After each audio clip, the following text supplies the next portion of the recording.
Vous êtes-vous déjà demandé quel trésor caché se trouve dans un humble bulbe comme l'ail? L'ail, cet ingrédient si courant, recèle des vertus étonnantes que je vous présente dans cette série.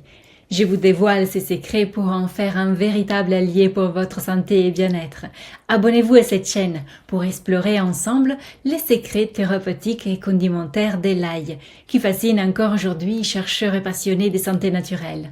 L'ail, utilisé depuis l'Antiquité, a toujours été considéré comme ayant une double utilisation, alimentaire et thérapeutique. Cette dernière a été reconnue ces dernières années par l'OMS, ce qui a conduit à la multiplication des études scientifiques visant à démontrer les nombreuses propriétés curatives qui lui sont attribuées par toutes les médecines ethno-traditionnelles. Originaire d'Asie centrale, l'ail est une plante herbacée dont la période de récolte s'étend de mars à juillet. Sa disponibilité sur le marché est assurée toute l'année car le bulbe, correspondant à la partie comestible, peut être conservé longtemps dans des endroits aérés et frais. Les témoignages historiques concernant les propriétés médicinales de l'ail sont nombreux. Déjà le papyrus d'Ébers, le plus ancien traité médical de l'histoire, qui reflète véritablement la pensée médicale égyptienne, recense au moins 20 usages thérapeutiques de l'ail. Plus tard, les athlètes grecs, avant les Jeux olympiques, mâchaient des gousses d'ail, et à la fin de l'époque romane, les chanteurs avaient l'habitude de se rincer la voix en buvant un mélange de miel et d'extrait d'ail. Les composés caractéristiques et importants d'un point de vue thérapeutique sont ceux à base de soufre.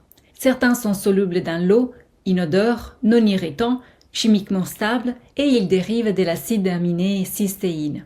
Tandis que d'autres sont solubles dans les lipides. Ils sont chimiquement instables, irritants et volatiles, et proviennent de l'acide aminé allyine, qui se transforme en allycine lorsque l'ail est écrasé ou manipulé de manière à détruire ses cellules.